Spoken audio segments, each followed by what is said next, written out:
tonight. We'll do a separate live stream commentary for part 8. So we're going to get ready to watch part 7. Let's get ready. I'm actually watching on Fandango, so you guys do get to see some of this stuff. It's a little bit dark in here.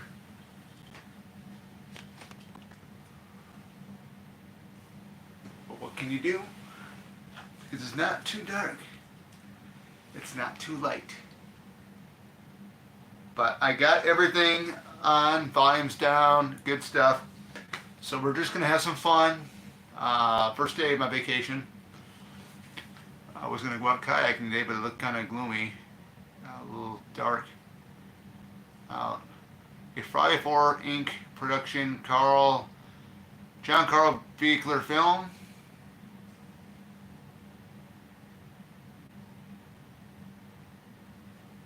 Now the narrator is Walt Gorney, who played Crazy Ralph.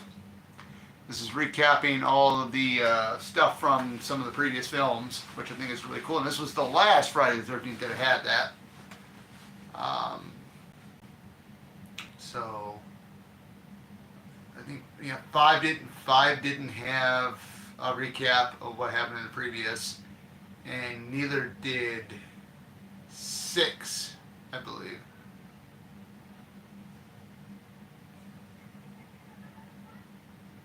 Few have seen him and lived.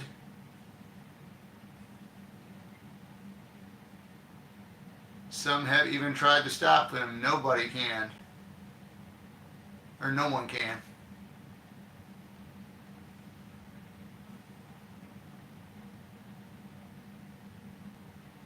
I had this question asked about when I went to, it was Days of Dead back in March or November. Yeah, Days of Dead, I believe in November.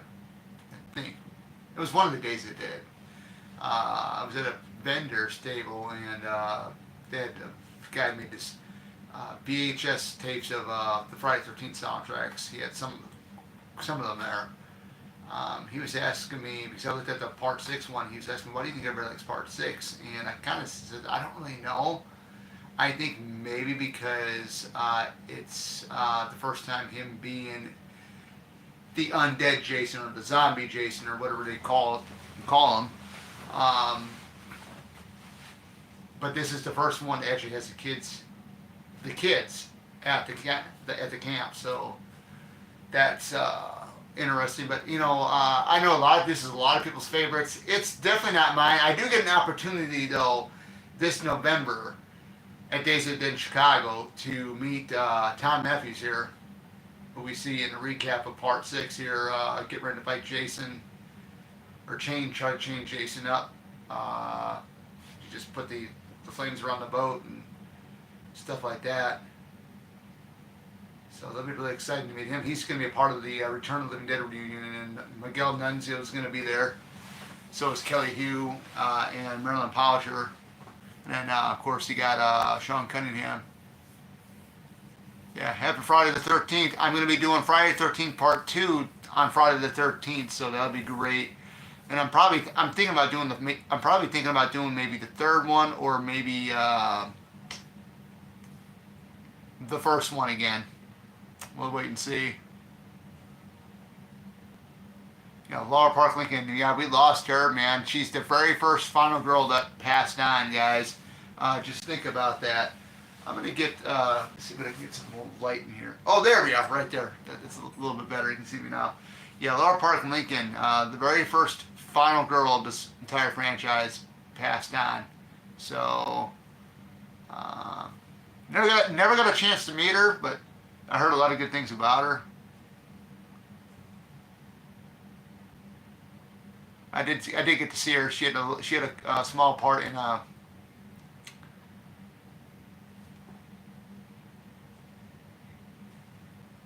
Chicago's Days of the Dead.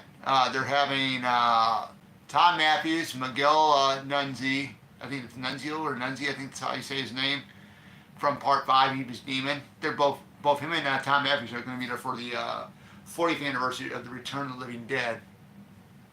She passed, I think it was last month. Yeah, she passed last month. I think. Well, I knew she battled cancer. I did know that, but yeah, I did get a chance to see the other movie that she was in. It was 13 Family, which was pretty neat.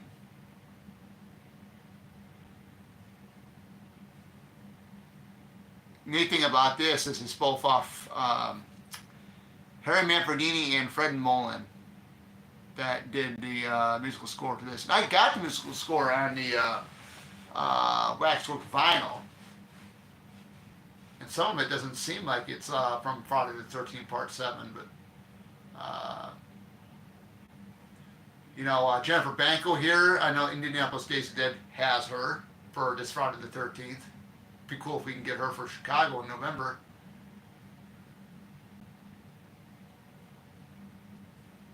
I really like Jennifer Banco as well as in Leatherface at Texas Chainsaw Massacre 3. I really liked her in that one as well. You get to see more of her because she's playing the young Tina here, and this is like the only scene you see her in.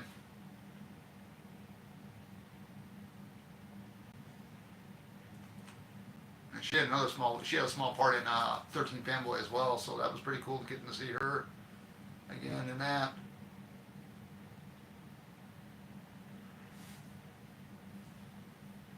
Yeah, I always hate that, when you get an abusive husband that beats on his wife and the kids see it, and this is where she's really angry and she's saying, "I hate you, I wish you were dead," and then all of a sudden this is the start where her telekinesis abilities start to kick in. And my best friend really likes Tina. He's a big Tina fan. I've become somewhat of a big Tina fan myself. You heard anyone about the new Friday? They do got another actor that's going to be in there. I'm trying to think. He's playing a character I think called Laverne Brooks. I think I'm not really sure, but they are building the sets. So I did see a picture online. It showed them inside of a warehouse building Pamela's living room. So it was basically just like the base frame of the room. Nothing like laid out like furniture or anything. But I'm wanting to see what Linda Cardellini is going to look like as Pamela Voorhees. Is she going to have the dark hair or is she going to have the blonde hair? Because both Linda Cardellini can rock both her original hair color, which is the brunette, and the blonde.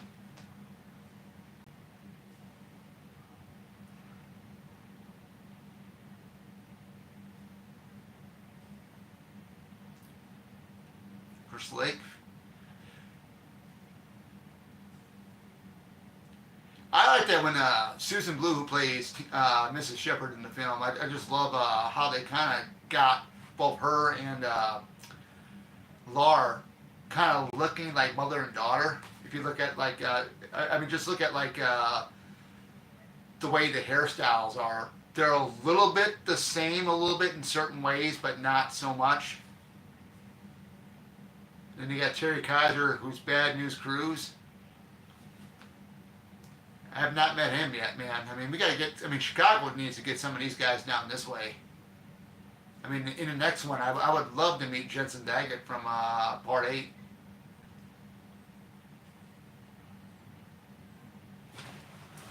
Where does Part 7 rank in your favorite Friday the 13th films? I probably would say, oh man, because I know I watched mainly the first 4 films. Those are the ones I watched the most. But, ever since going to these conventions and these convention scenes have this past year, but all the Friday 13 guests that are all lined up so far that we got, it's really become my favorite. I really haven't talked much about which one I rank more. For this one, I probably would rank it maybe. There's 12 films. I would probably rank this one maybe number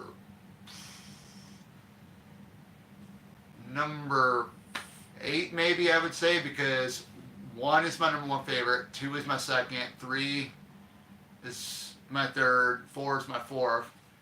Um, I would say Jason Goes to X. Jason X is my fifth favorite.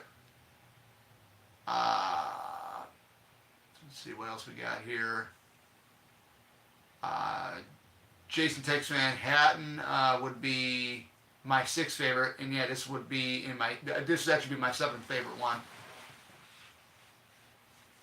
I like Part Five too.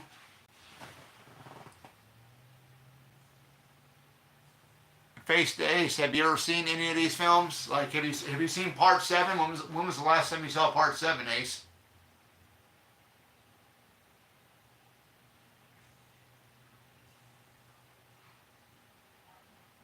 And he's getting ready to. He's wanting her to perform, to do the telekinesis where she's able to move that match. That I want to say book of matches.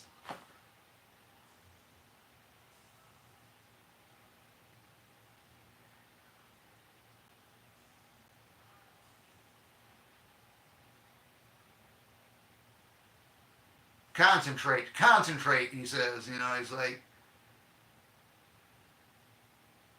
Now, who do you think was the ultimate bad guy?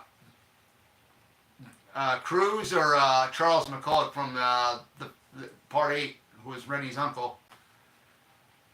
I would probably say, I mean, they were both bad, but if you had who you think was the worst of the worst between the both of them, I would probably say, I mean, Charles was controlling. Charles was very controlling of his niece. That'd be great. Yeah, get him to watch, man. I mean, bring him on the watch.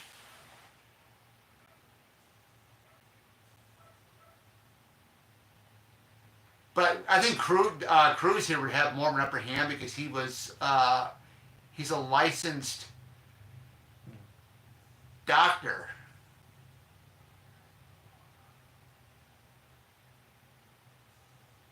Where Charles was just like the school. I don't know. I think Charles McCulloch was like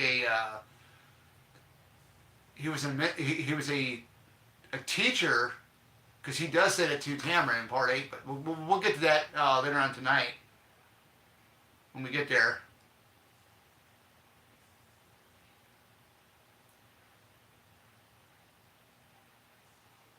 But yeah, Terry Kaiser, man, this guy, I found out that I think he's actually a comedian.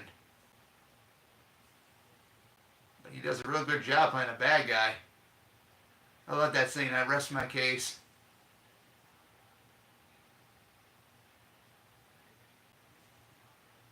Now the Hadi Kozak character in this, I do gotta say, the whole thing is with her boyfriends. They're at the boyfriend's uncle's house, right? Okay. Now, my biggest turnoff with the Heidi Kozak character is what I don't like is when she tells her boyfriend, when did you, I think something along the lines like, when did you first fall in love with me? When I first saw that gigantic wallet, referring to she only is dating him because of his money. To me, if that was me, I wouldn't be dating a woman because, oh, she's only in for me because she wants my money. That's all she's into is my money. She doesn't really like me at all, you know. Uh, Maddie, the nerdy girl, I think is really good looking. She didn't really have to do all that touch-up stuff that she did, when she got in the blue dress and stuff. And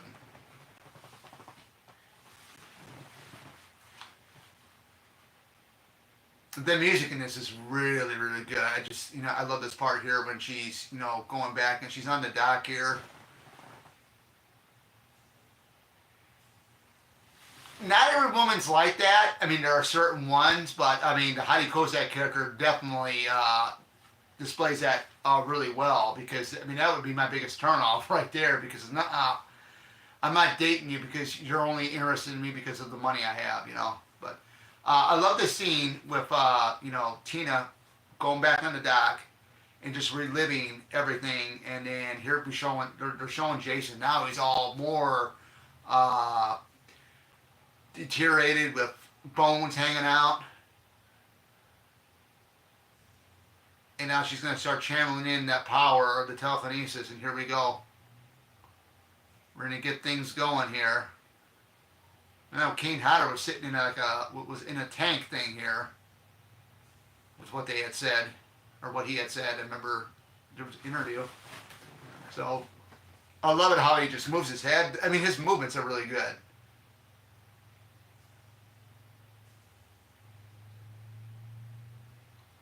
Now the scary thing about this is when he actually comes out of the water and he looks right at her. And she just faints.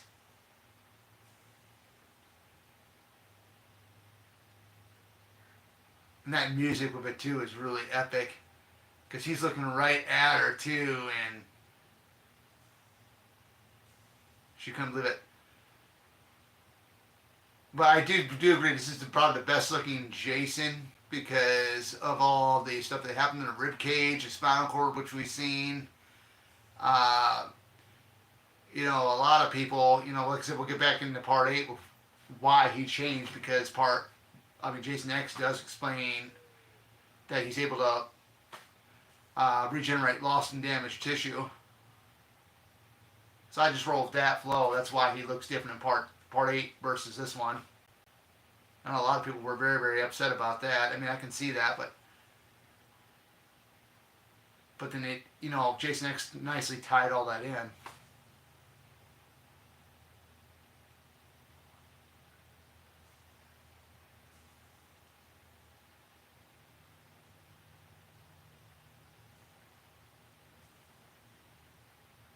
She yells, that picture frame just cracked.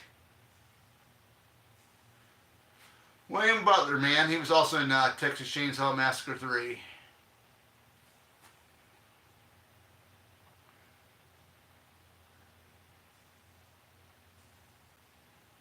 Yeah, his girlfriend looks pretty good. I think he's got a good looking girlfriend in this film right here. Doesn't look that bad. If I had to rank Tina versus Jason or Freddy versus Jason, who fought him the best? You know, even though Tina didn't really get physical with Jason, I would say Freddy fought him best because at least Freddy went hand in hand with him in their second battle in that film. But I like the Tina versus Jason aspect of it because it's so funny because, you know, Jason's trying to figure out what the hell is she, you know? I mean, especially at one point when, later on in the film, when he comes crashing through the window and she's right in the dining room and he's right on the other side of that table in the kitchen. He's just looking at her, like slowly moving, just looking at her, like wondering what the hell is she? Because he couldn't figure out like what I think it was the tree branches when they were wrapping around him, and then she's able to move that snap cable into that puddle of water and electrifies him. So I think the head movement with him when she closes the sliding doors and then she moves the table because he's looking at her and he looks at the table and goes like this and stuff like that. That is so funny.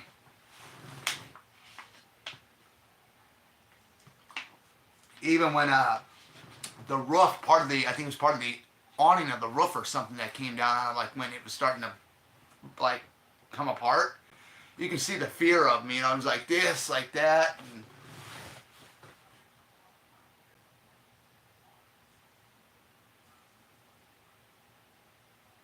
but yeah, I mean, you look at it. Now, if I had to rank which one I like better between 7 and 6, I'd say this is my favorite one between the two. I mean, come on, it's the first one with Kane Hodder. And John Carl Buechler with this whole, with the special effect makeup stuff, man, too, with what he did for him in this film was really cool. Especially when you get to the part when the mask cracks off, you know, that's even cooler, that face. Because the whole idea, and I'm pretty sure everybody knows this, you know, and like I said, I'm going to say it again. I'm not an expert. I'm just a diehard fan of the franchise. But I know John Buechler had said that he wanted to show every bit of damage that he went through the past films, and this is what we got. And I love that we got, part of the mask right by the jaw, by the mouth is missing. You can see his mouth a little bit.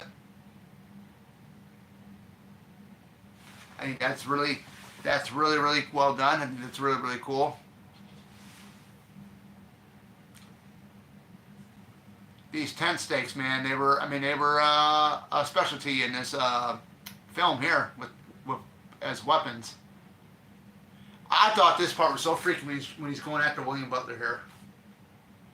Because he's running like hell. I even had, like, sometimes I dreamt this man was getting chased, and like I said, you're running so fast through the woods in the night, and this guy is moving, and you turn around looking, you want to get the hell away from him because of how creepy he is actually walking.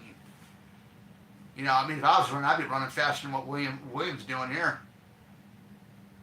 Of course, you got to be very careful being in there with the trees and stuff. You can fall over, but if Jason able to throw stuff like this tent stake here and gets him, and then lifts him up with it and basically just kills him. Now, who does it better with one-handed, Jason or Michael? We know Michael did with the one nurse, and plus with the boyfriend of Laurie Strode, Holly Strode, lifts him up with the butcher knife like that. You saw Jason do this to William Butler here with the tent stake, but very quickly. I get a big kick out of this dude here, the Star Lakai guy. I know, Star Mummy, Stuff like that, and Tina's like wondering, what the heck is wrong with this guy? Kevin Spartus, oh, that guy,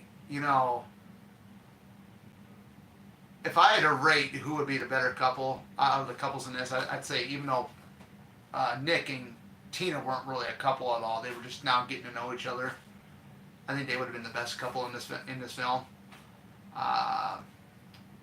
Here's Maddie, and here's her other friend, the one that gets hooked up with the stoner guy that's here.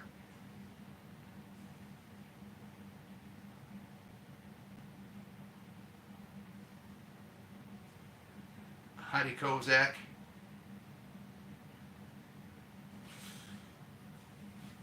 I'm going to move over here a little bit, so I'm going to get my controller for my PS5. I'm going to put it on charge, so I'll be right here. You ain't going to see nothing yet. I got to plug this guy in because the battery went low on it. But we're good. Ah, there we are. Got that thing in.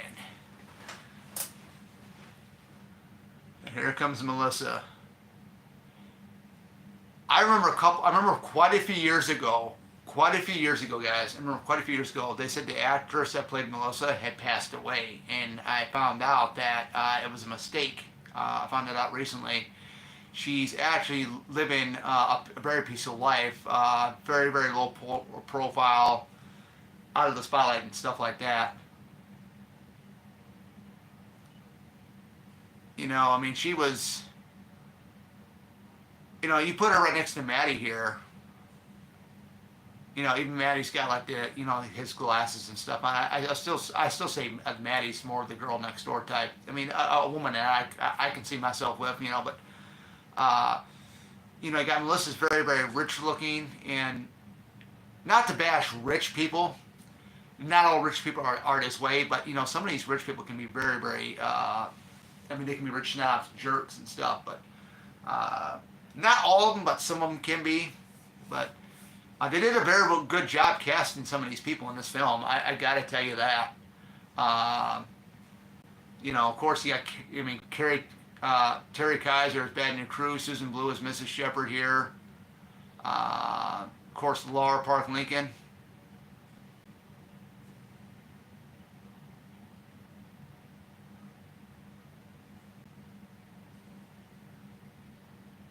I'm wondering how old Susan Blue is in this film.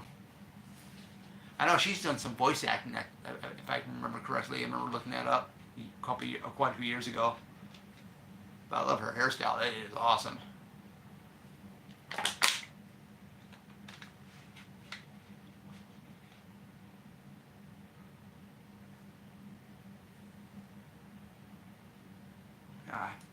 That's right, Bad News Cruz. You're the one that took that. You took that tent stake out of there and put it in your pocket.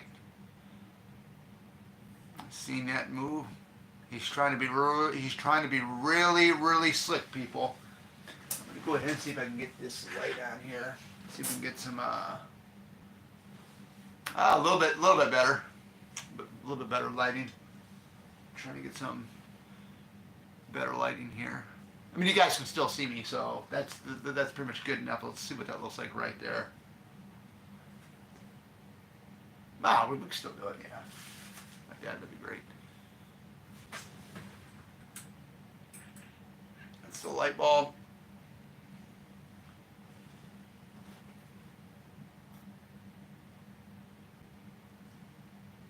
Kane Hodder's favorite kill scene, I believe, is the sleeping bag kill in this movie here.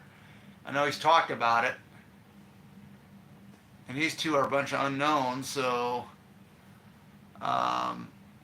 this kill here for Dan's going to be very, very brutal. If you guys know what that is, he punches his fist right through the back and comes out the front and then snaps his neck. I mean, the MPAA destroyed this film. I mean, we could have had an unrated cut of this film, which would have been great. But you know, I love the theatrical version of it. To me, it's just as good. You know, I don't need all the extra gore. But it's there just if you want to see it. If you had to ask me which was the goriest one out of all of them, it's Jason Goes to Hell.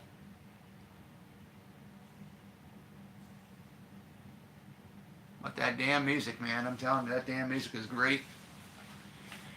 Behind your lamp, is that a hand-drawn picture of... No, that's, it's... I got it off Etsy. One of the artists that did that. It's actually from the first film. Because you got pretty much all the main characters, including Crazy Ralph, Young Jason, Pamela Voorhees, Alice, Jack Marcy, Bill, Ned, Annie, Crazy Ralph, Brenda, Steve Christie. Yeah, I got that off of Etsy. I'll show you here if you guys can see it. Right there, right there in the background, you can see that that's Alice and Mrs. Voorhees, and you know, Jack and Marcy, all that great stuff. It's the only place I can put this lamp at since I got the desk over here.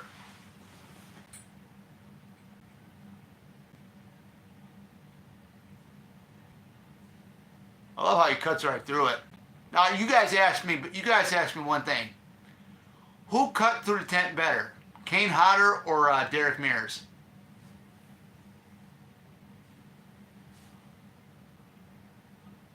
I just love this scene here. One take, but it did multiple takes, but it got too tiring, I think, for Kane. But you can't just see he's kind of breathing kind of heavy there, because it was take after take after take like that, and he decided, hey, let's just do it one take and just hit her one time up against the thing, even though it was a dummy in there, but.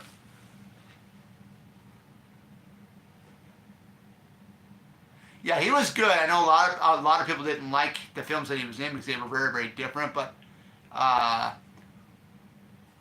you'll never ever forget his Jason, because the way he portrayed Jason. The fast head moves, the big deep breathing and stuff. I think Jason Goes to Hell robbed him big time playing that character, because it was the body swapping film. But you know, when he had him back on, it was awesome. But I get why people didn't like Jason Goes to Hell because of that. But I thought it was more fun to see these actors who had the demon slug, which was Jason, inside them. These actors acting like Jason. I thought that was fun. I loved Richard Grant when he was Jason, and I loved Stephen Culp when he became Jason, and the guy that played Josh. I thought that was pretty fun, just seeing that, how these guys can actually mimic Jason, but not in visual form with the hockey mask on, but in their own appearance, but acting like them. I thought that was really, really fun to see that.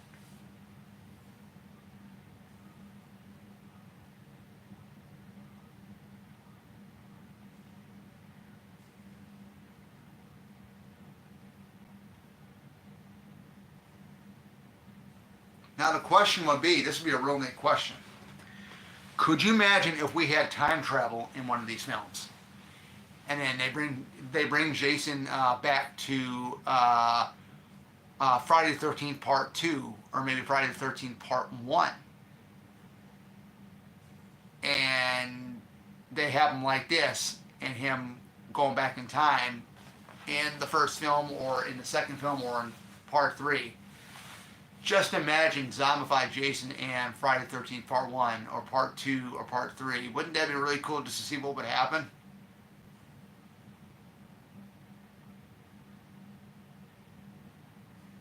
You know what would have been really cool too?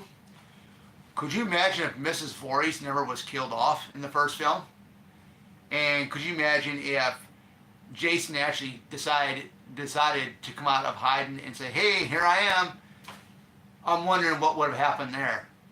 Or if, say, they ended up going on a killing spree together, or something like that. Like, like say if he came back in Part 2, and she was in Part 2 alive, and he came back, and they crossed paths. That would have been really interesting. Just like all the possibilities that could have happened. Let's say Mrs. Voorhees didn't get killed off in the first one. What could have been? What could have been? Would Jason find her? Would he come out of hiding? What would happen if he did and she saw him? What would happen?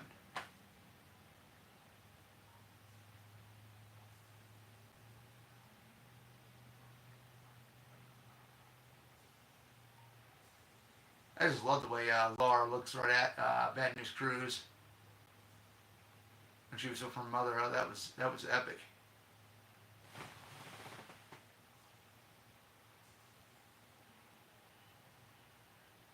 Yeah, that would be interesting. That would be really interesting. That'd be really interesting. I've had these theories in my mind for years, especially watching Part 8.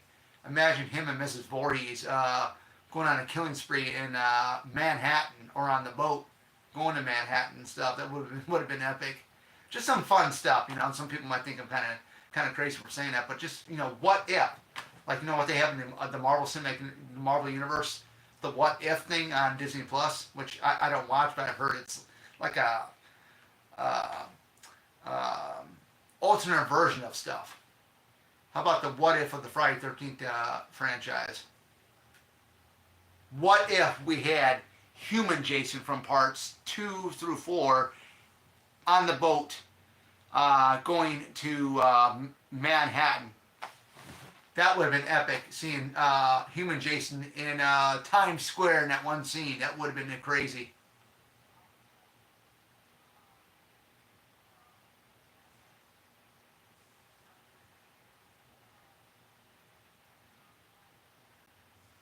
All right, here comes that mean, ignorant, rich Melissa.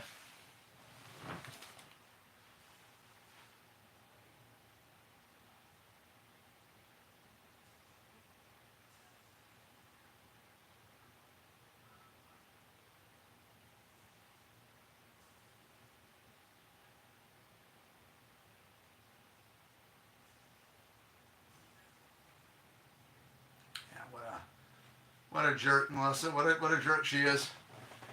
I think you said you like the Psycho movies. You should do them sometime after the. Yeah, I'm going to eventually get to them. Uh, I'm thinking about saving those, possibly maybe for October. Do them on a weekend.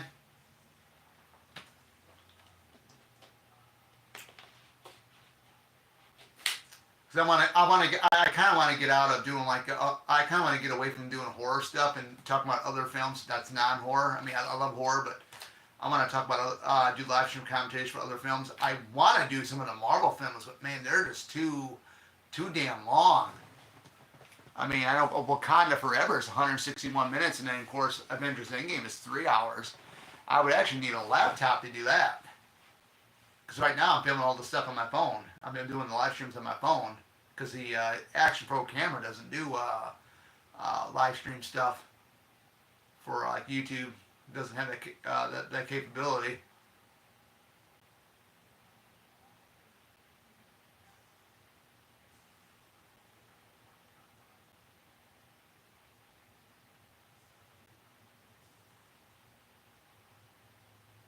he's really getting mad now. That Bad News Cruise, and she's gonna takes the TV, nearly hits him. He ducks. I love the expression on Mrs. Shepard there.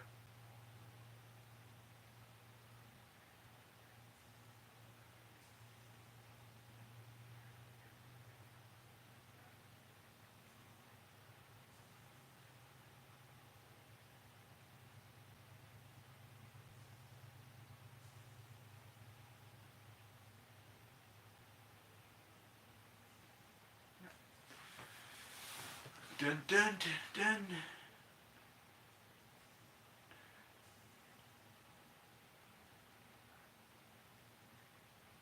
I'm surprised Scott Reeves doesn't do conventions. And I think Kevin Spartus has done a couple of them.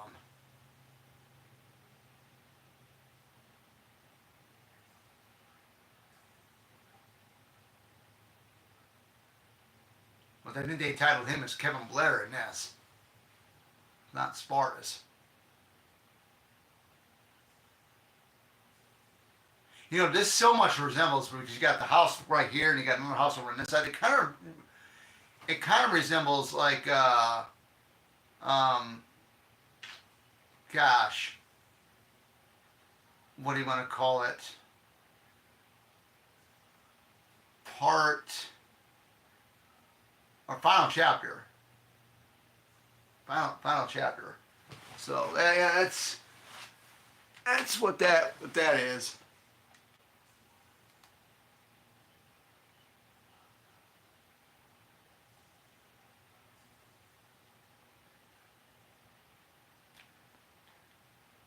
Hmm.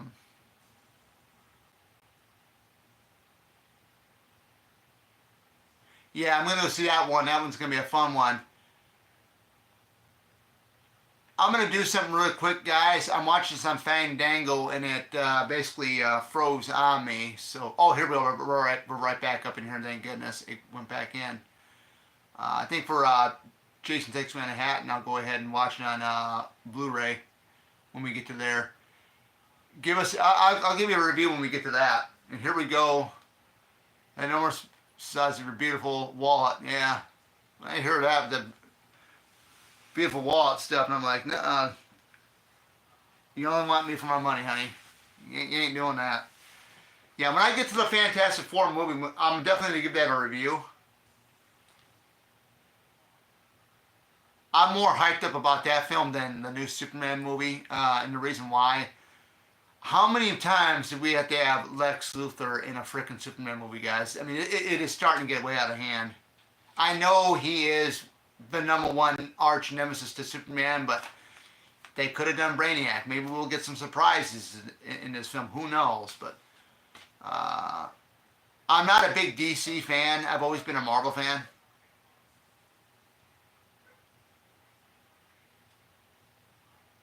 Yeah, I didn't see the first one with um, the guy that was in the Twilight movie guy that plays him. I was not a big fan of that.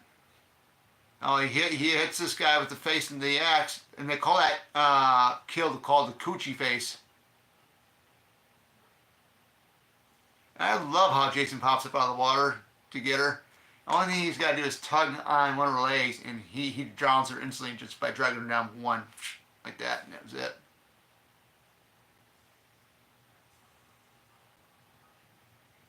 And there we are.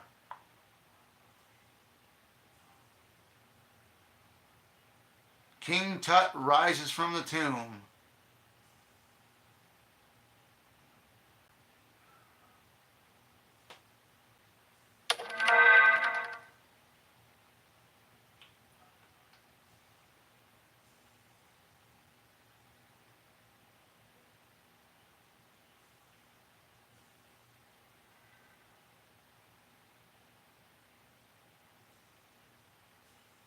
So what do you want to do? Hit me?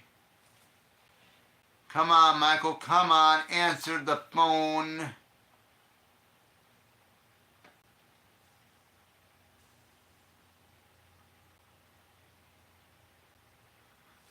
she didn't have to get all dialed up either. I mean, she was fine the way she looks.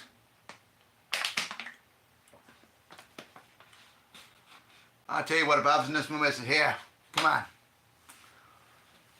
take out the dinner and everything. Let's go do something together. Let's take a walk on the shoreline out there." Not knowing that Jason's gonna end up getting us anyway. What are you streaming? I am actually streaming. I'm on my Fandango account. I got Friday the 13th Part 7. I'm gonna flip over after this, and I'll do Part 8. I'll do it on Blu-ray, just in case, because I don't want it to freeze up. It froze up in one scene a little bit for some reason. I don't know why, but hopefully it doesn't happen again. That's the only thing bad about when you stream stuff. When you stream stuff, you just never know. That's why physical formats are way better. Because usually you don't have that problem unless the CD's really badly scratched up. And here he comes. He's coming right near that window. Love that shot of him coming right there, and you can see the blinds right there, and you can actually see him. And he slowly turns, and he's walking around.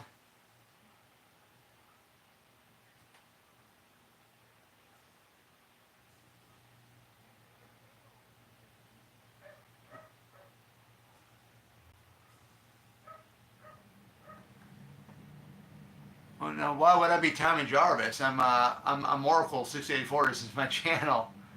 I know you probably might be just joking with me, but yeah, no, I'm not Tommy Jarvis. I'm just a YouTuber here, and that's basically who I am. You know, I don't take no offense to any of that, but I mean, you know, one thing I don't like is ignorant people, and I've had ignorant comments underneath my videos, and I just ignore them. I don't say anything to them.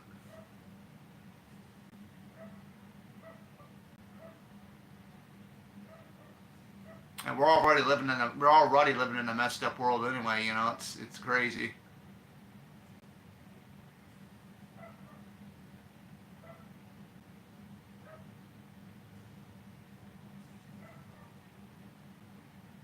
Here we go. Mrs. Shepard's going into Dr. Cruz's office or room area. She's going to discover the truth about what he's really doing to Tina here. I love how she delivers that line. "You bastard, you never intended to help her." And here he is walking out in the damn woods here.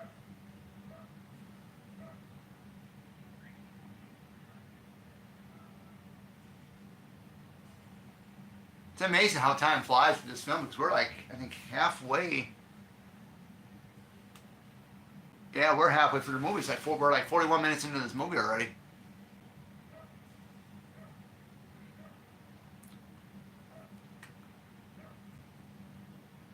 I mean, Jason uses a lot of yard utensils and stuff. I mean, you got tent spikes, you got the buzzsaw, the tree trimming buzzsaw thing that comes in later in the film that he used to kill Bad News Cruz with. Of course, you did have the machete, but he didn't really use the machete though. He uses a side to kill off Maddie. The party horn to the one girl's eye. I always have to cringe at that part because I can't really look at it because it's just too graphic.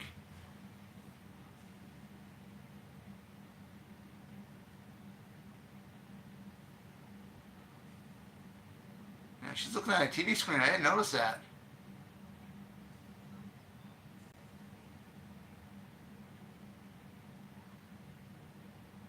You never intended to help her.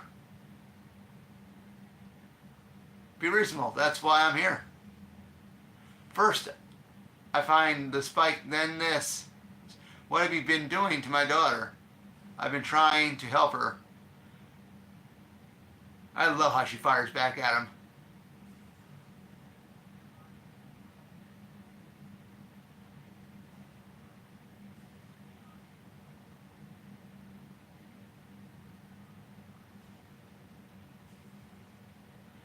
You know what I would love to do with somebody like that? take a nice cream-filled pie, extra creamy, and just bash it right in Bad News Cruz's face and say, hey, this is it. Good luck.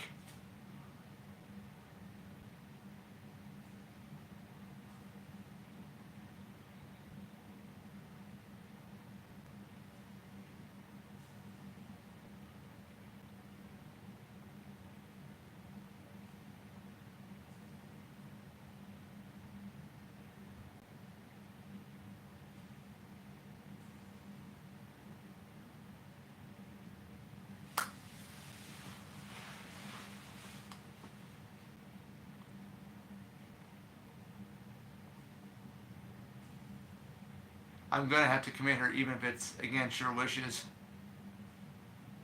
Wow, man. I'd be running out that door too.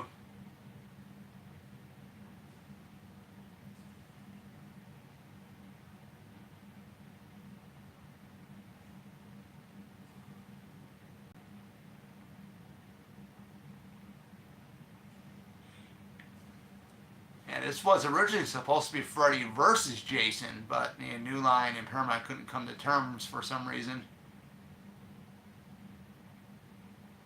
I love how she's able to see the future. She's actually able to see her mom get killed before it even happens.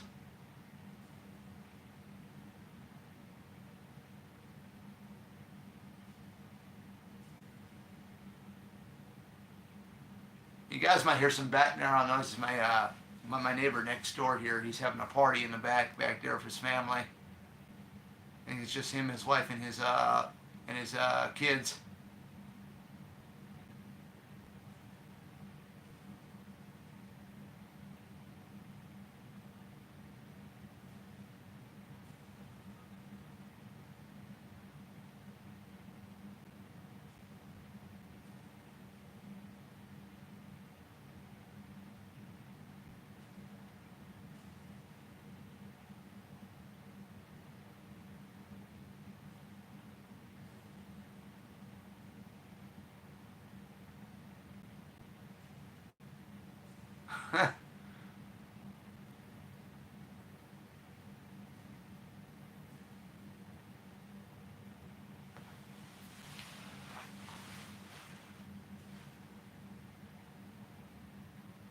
Yeah, going out there, venturing out there in the woods like that.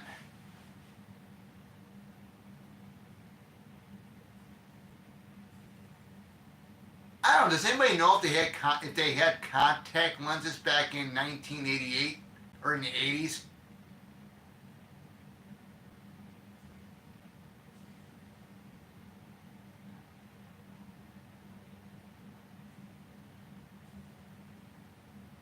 I'm just visualizing the music. Yes, I was just kind of wondering how she'd be walking like that out there.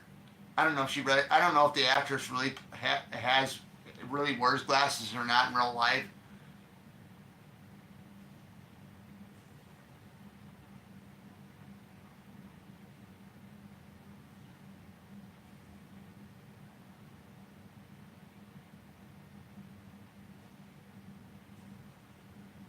She misses an earring, and here comes the body of that one guy coming up pretty soon. And that's her scream. That's her real scream, man. It's coming up.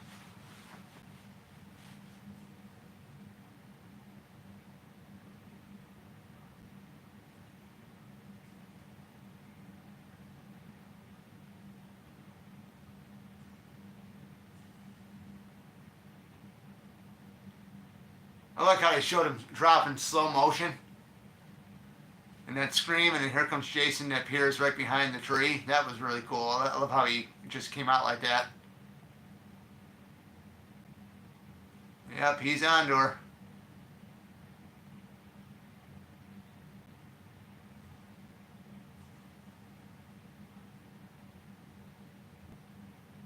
It's the shed.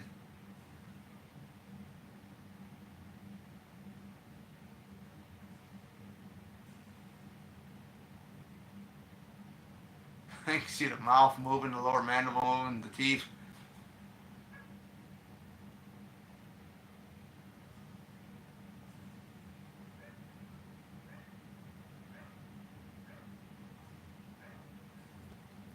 I think this is really, really scary because the only way he seen her was when the lightning hit. The flash of the lightning.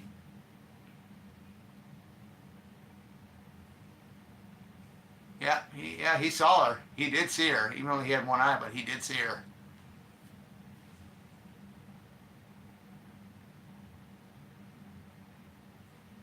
Oh, that was pretty scary too, because when the lightning hits, you can actually see what's in between the cracks of wood. Usually, it's like a fence or something, like a divider.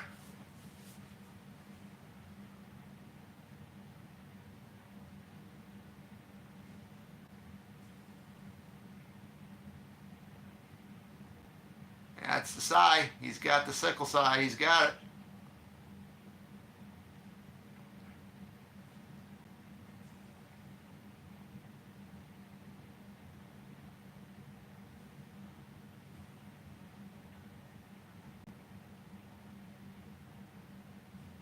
Oh!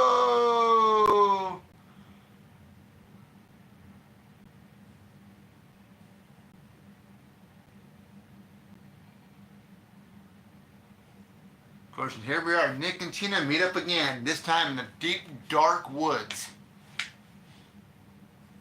Look at Bad News Cruz driving this car.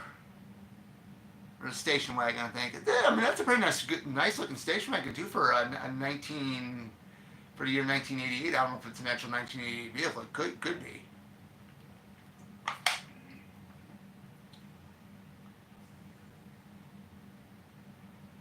I had to go back and look at the film from the beginning when Tina and her mom were on their way there to the house. What vehicle they were in. Here comes Tina or Melissa, the manipulating that one dude.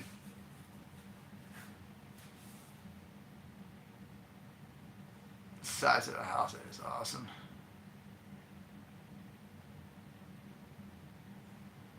I always love Jason's method though. Get the one, I mean, kill off the ones that are on the outside first and work your way inside the house or the cabin or the building. I've always liked that style of his. Get the ones on the outside first and then work your way in.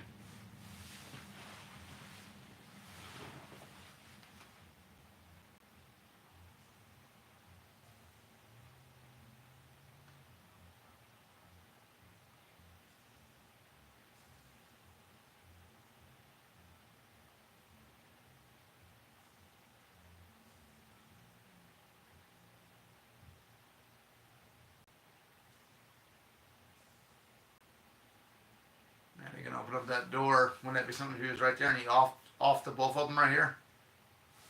That would be really something.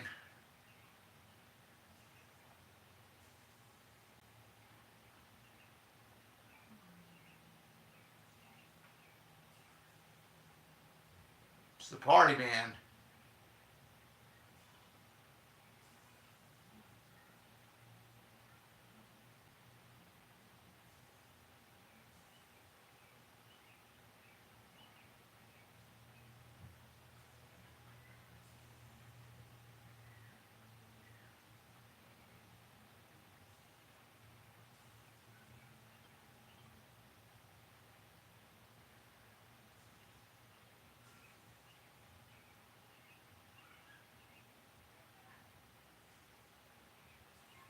Man.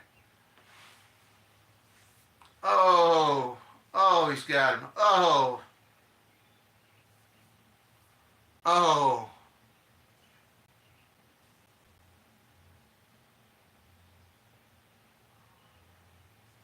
Oh. Oh.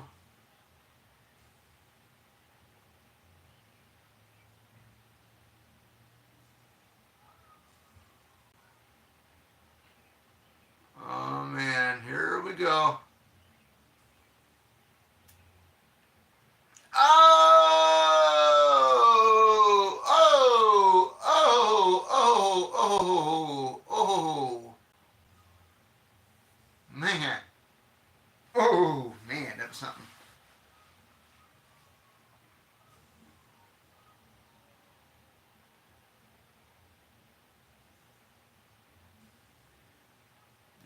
that evil woman, man, setting this guy up here, setting him up, thinking that she was really into him. How ignorant is that? You know, how ignorant is that? But I like how he handles it too. I mean, I've been rejected by some of the science fiction magazines in the continental United States.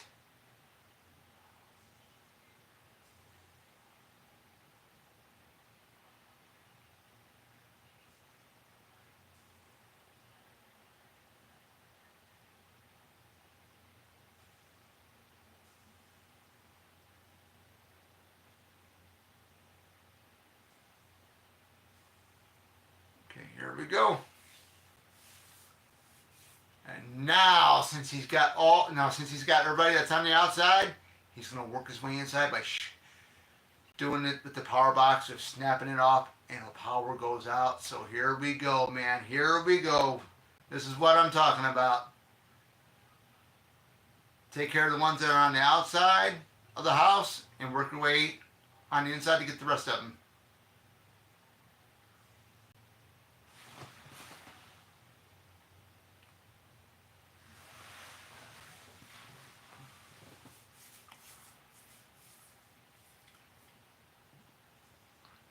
Can't believe it. Michael's dead. Michael is dead. Can you believe it? And she saw it coming before it happened. Oh man.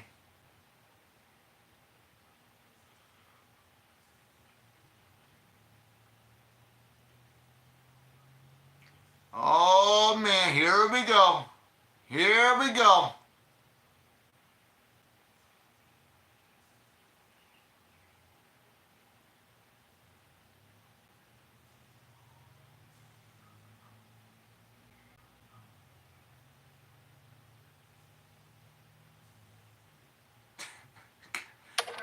So stoned and stuff. The guy is so stoned and stuff. It's pretty good. I don't know if he was really stoned during the middle of the film, but man, he does portray a good job of it.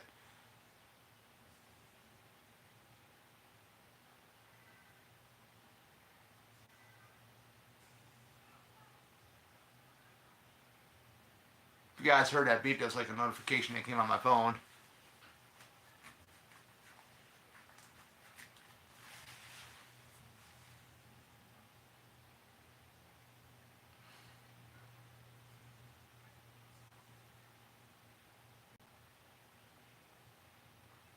Love it. You know, love the scene that's coming up because you get him going into the kitchen, going to the refrigerator, and in the background in the corner, you do see Jason in the corner sitting there standing there waiting for him. Thought that was really cool when the lightning strikes. It's really, really cool. I can imagine what it was like when people saw this in theater. They're probably thinking, man, there he is, there he is, there he is. He's right in the corner, he's right in the corner.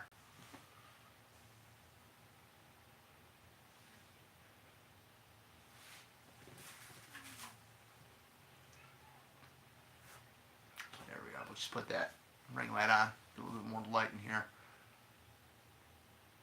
He's approaching him. Look at that.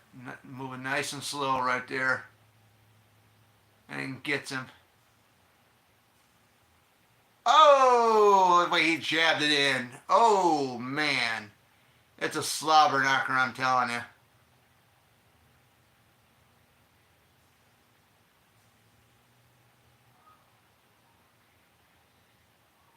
Now this, I think, is really, really interesting when she sits down and pulls out all those articles about, Jason Voorhees, the counselors being killed from the first one and stuff like that. I thought that was really, really a nice touch here.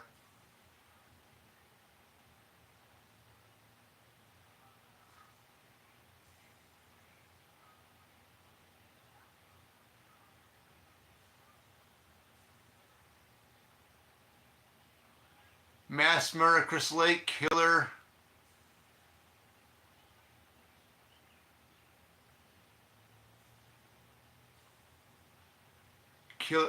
Body never recovered.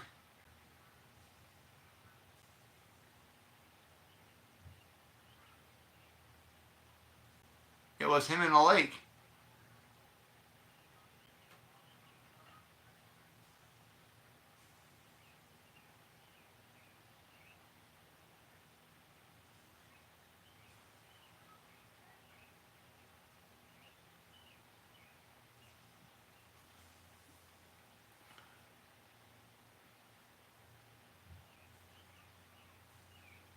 I would have loved how I would have loved how Laura Park Lincoln actually got into character for that scene right there, where everything's shaking in the room, like how she had to act.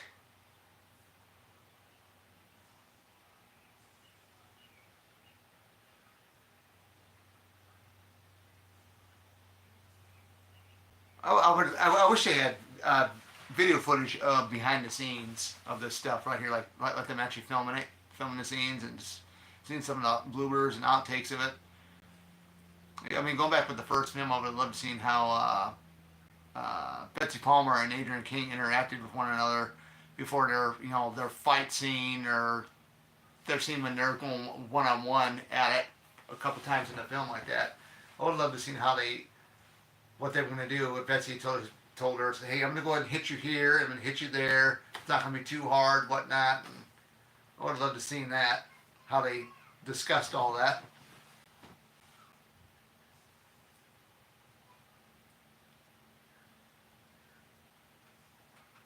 When Mrs. Voorhees is smacking up Alice in the first film, it was like, and she goes and grabs her and throws her on top of the table, and the table collapses. And I forgot, I think, I know Miss Voorhees, Pamela Voorhees says something, and right there, and just throws her and into the table.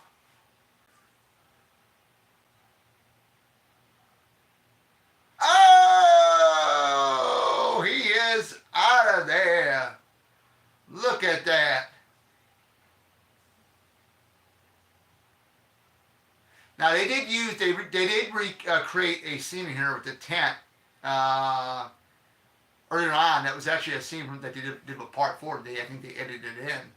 But there's a scene here that they're using from that they filmed. They went to the Jarvis house from the 4 film to film this one scene that's going to be coming up.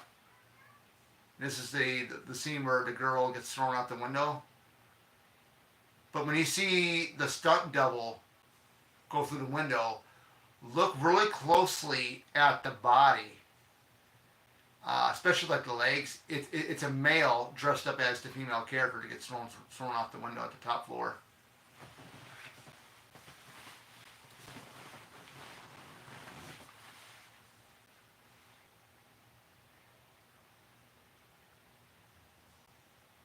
Another cool thing is come up in this scene here. If you look on this side here, when she gets into this room, you are going to notice a head.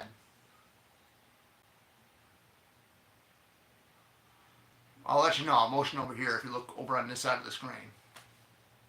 Whenever you watch it.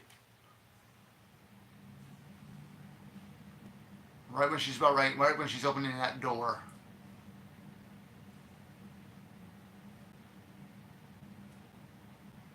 You see a blood stain over in the corner right there on the the bench thing or whatever the heck that is over there.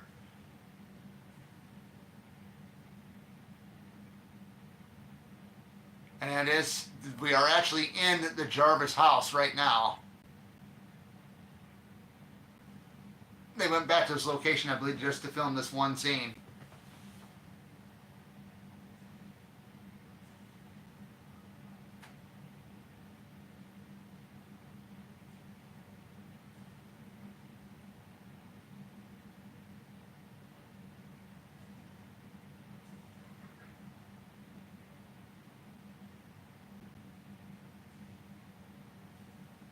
I wouldn't open up that door, especially in a darkened room. It's not really that dark in the room. It's, you can see the lights and stuff.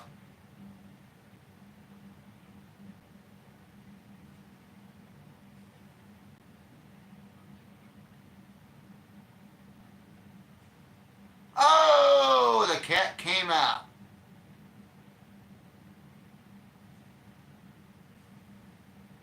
Right there, you can see it. Right by the hat, you can see a head. It's on this side. When you guys watch next time, just look at like the one window where it's like a white sheets over this like this bedding area. You can see a head laying there. She hasn't noticed it yet.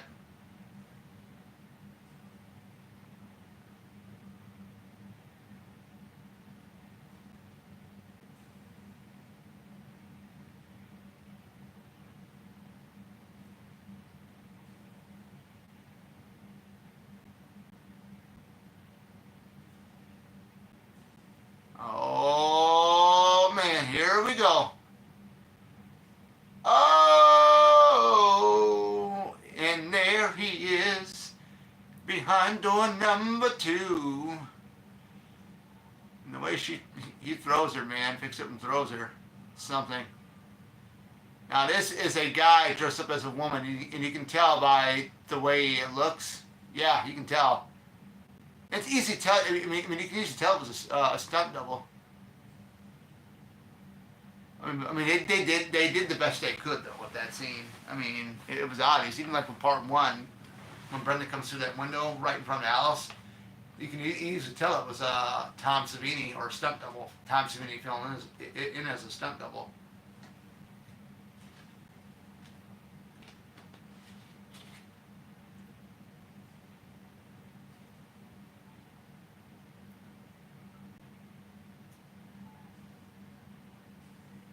Yeah, tomorrow night I'm gonna do the Texas Chainsaw Massacre remake. Thought I doubled down on these 2 films here for tonight, and then we can have it, and we can start Fantastic Four up this Sunday.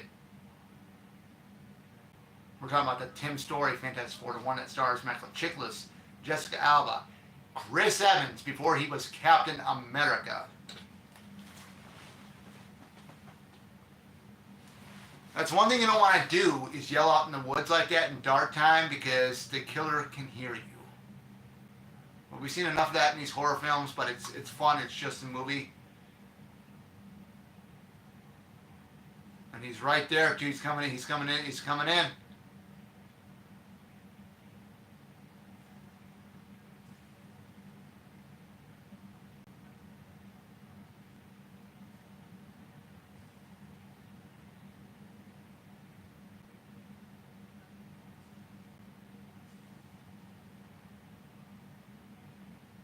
Just when they show him, like, from the back distance where he's walking like that, you know, man, you gotta run like hell to get the hell away from him.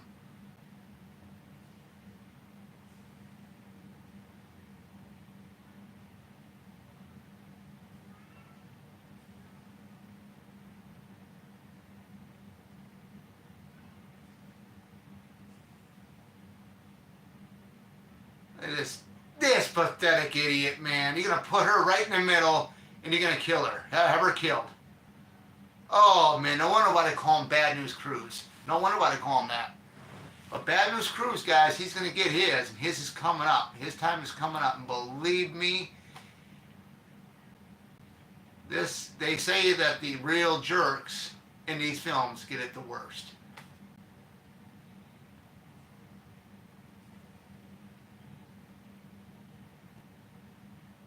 You got to put Charles McCall, Bad News Cruz, and Trent from the 2009 remake in all room together. Then we'll see who reigns supreme as the biggest assholes of all time of this franchise. And I think Trent would win that because of the way he is.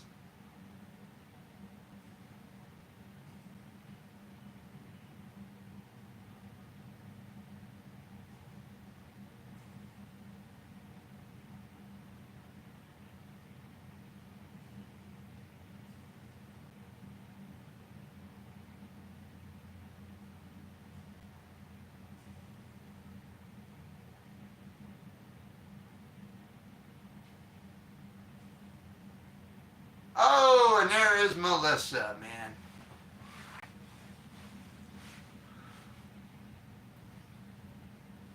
She doesn't even believe anything that's even going on. She thinks that he's insane.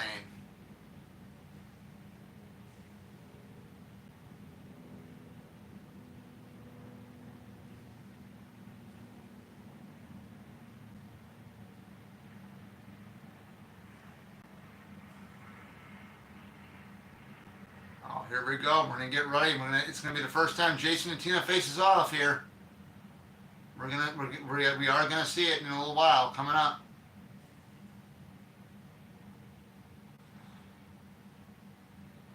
Yeah, you put her as a shield. You put her mom as a shield.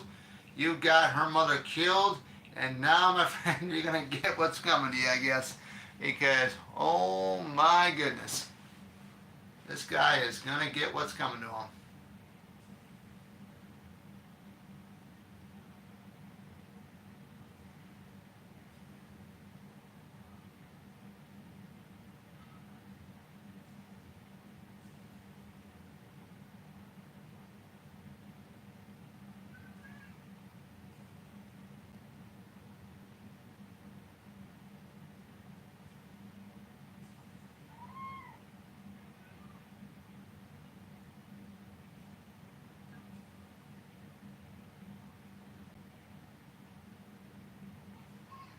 Oh yeah, I love how he came out of the dark like that with that buzzsaw.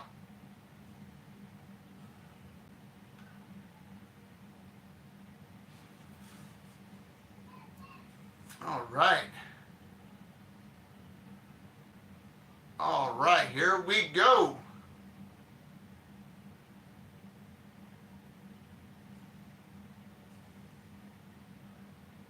Here we go, man. Here we go.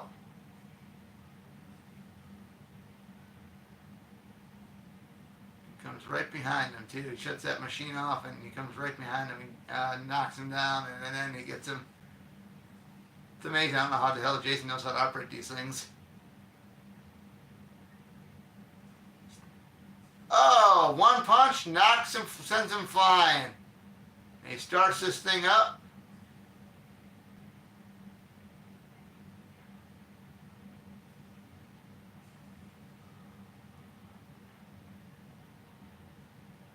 Oh, he is out there. Bad News Crew's bit the dust.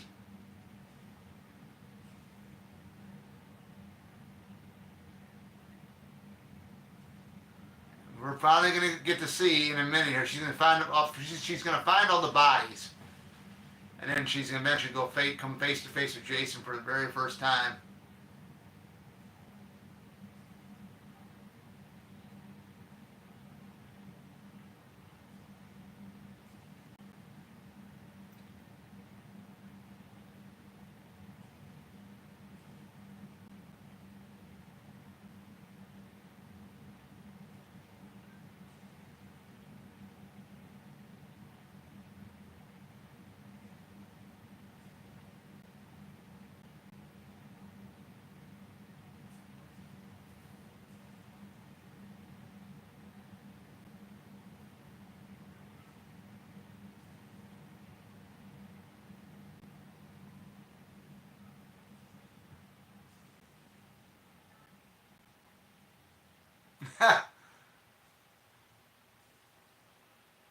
And that scream.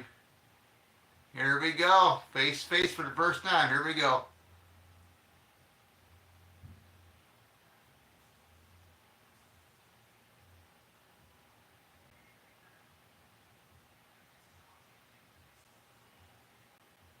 Here comes this tree branch. Here comes the tree branches coming up. Actually, the roots of them actually.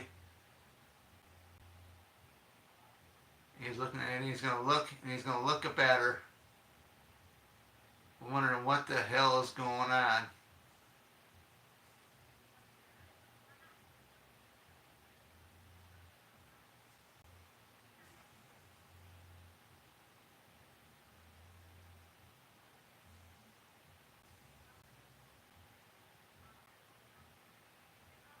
Oh, that light, that electrocution effect is really really cool. It's really really amazing for that time. But he ain't dead. He's not dead. Can't stop him. Jason, you can't kill him. You can't stop him.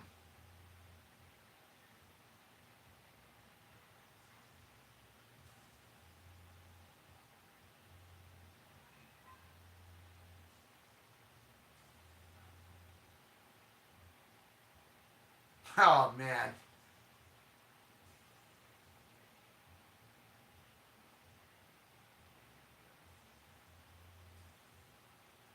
I can see the kneecap, man. That's even cool. Yeah, you can tell he's pissed. He's like, he doesn't know what the hell to do.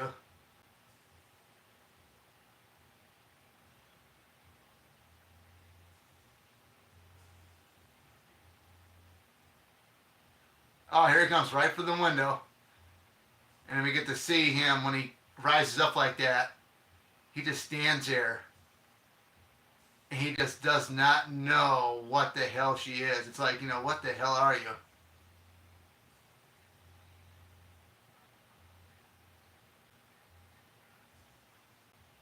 And he's moving slow. He just cannot figure her out.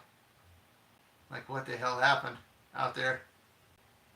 Like, this is even funnier right here.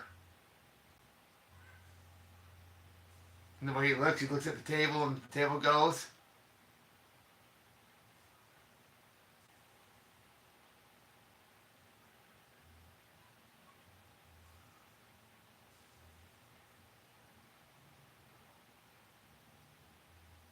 And there goes the couch on him.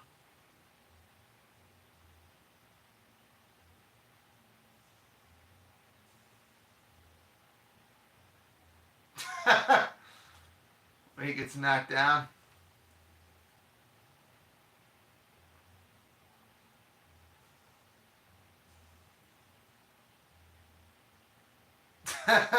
He's like, what the hell?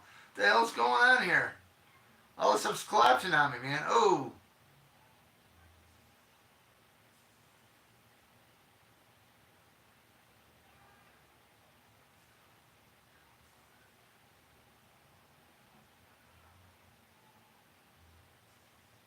He got her mom.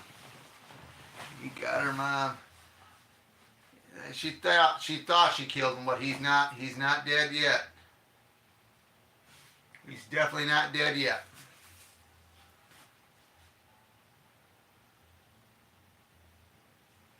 Oh, there he is. He lives. And here Melissa thinks they're nuts.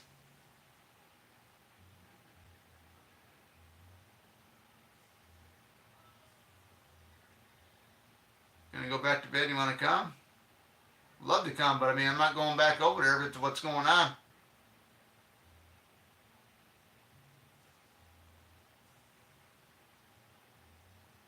Oh, here we go.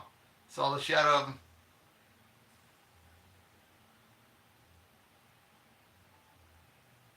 I love how when he throws that, puts the axe right through her face, and then he kind of like throws her like over the ropes like it's a Royal Rumble. I love this I mean this competition right here because the way Jason's moving, he's like walking like he, for a dead guy, man. He moved pretty good, slammed that door shut, trying to block them.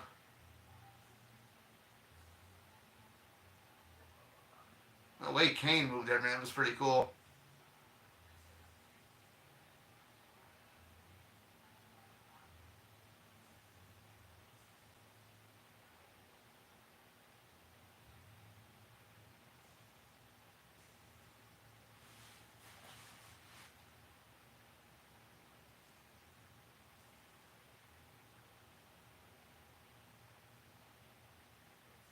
Come on, knocks him through. That scene there when Jason gets knocked down. I remember Kane talking about it on the commentary that he was like 1 inch away from hitting the real steps, and that could have been a really bad blow to his head. He just missed it by an inch. His head hitting the real steps right there, because all that was like I think breakthrough where he fell in at. Oh, I love how he comes right through there, man. Like just the way he powers right through that. All that. Oh, that was really cool how they did that. Here we go, the big reveal. What he looks like underneath that mask.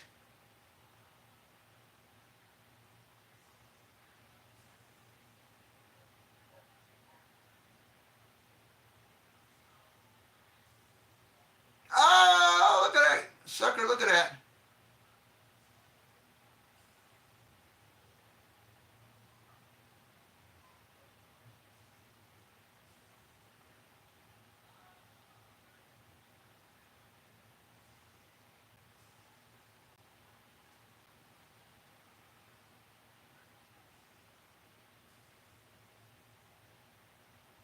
Right to the basement.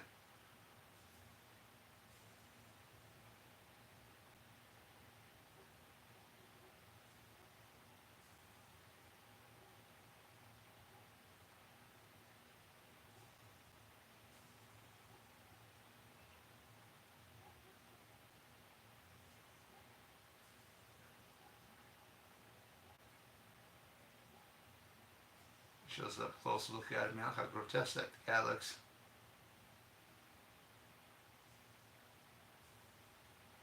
And the mouth opens up a little bit.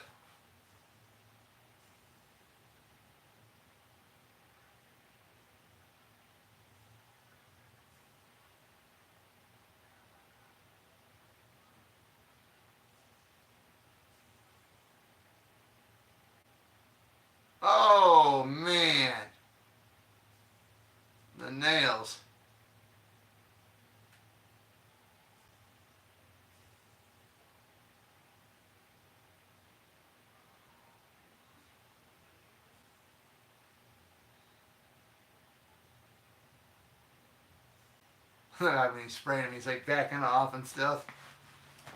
It's really, really funny. Oh man. Oh, he's fighting. He's fighting that gasoline being sprayed on him.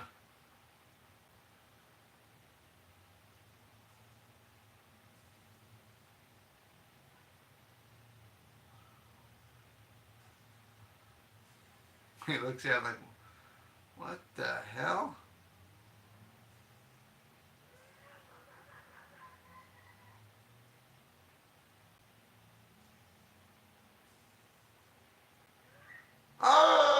Oh, here we go. He's on flames. He's on fire. He's on fire now. Look at him go. Oh man, what a spectacle that is. There is.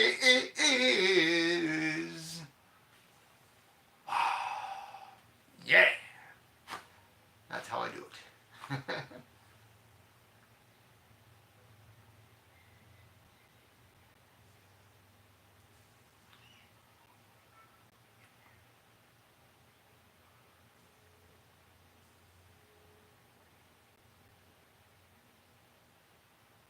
I love this explosion effect. Here we go, man. Here we go.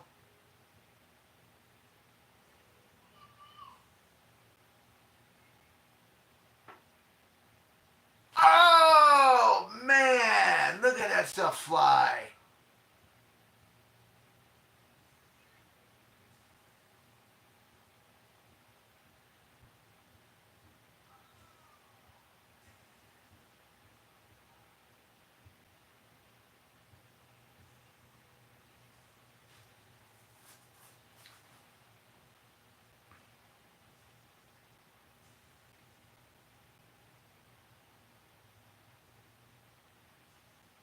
It ain't over yet, guys.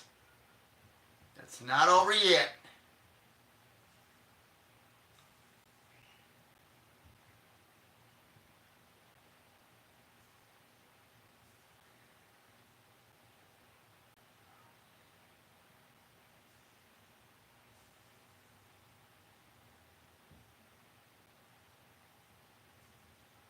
Yeah, you can really see his rib cage and all that stuff, man, right there. Oh! He just knocks him off into the boat over there.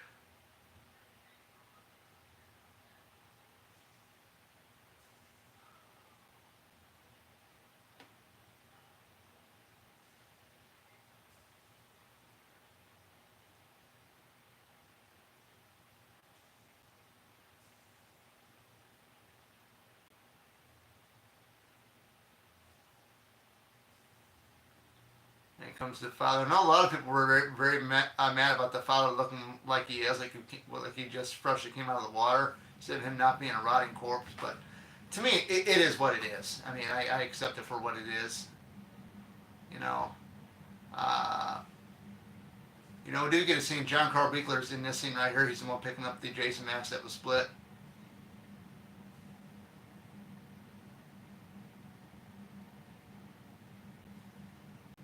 Can you believe it? How time flies when you do a live stream commentary for these films.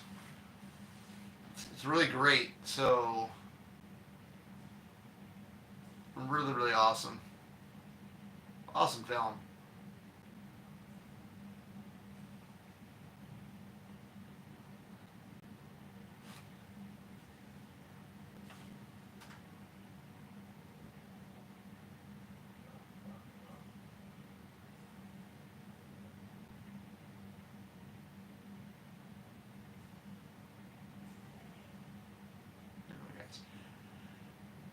And movie's over. They're riding off. And it's the last time we see Nick and Tina. Well, awesome movie, guys. Uh, Give me some time here. I'm going to go ahead and I'm going to start the live stream for part 8. Maybe around, let me see what time it is. Let me see what time we got here. Alright, part 8 will be coming up. I'll give you a time when I'm going to start that one. So I'm going to end the live stream here in a minute. It's a great movie. It's 7:04, so I'll see you guys back here at 8 o'clock. 8 o'clock is when we're going to start Jason Takes Manhattan. So see you then. Without further ado, see you guys in about an hour.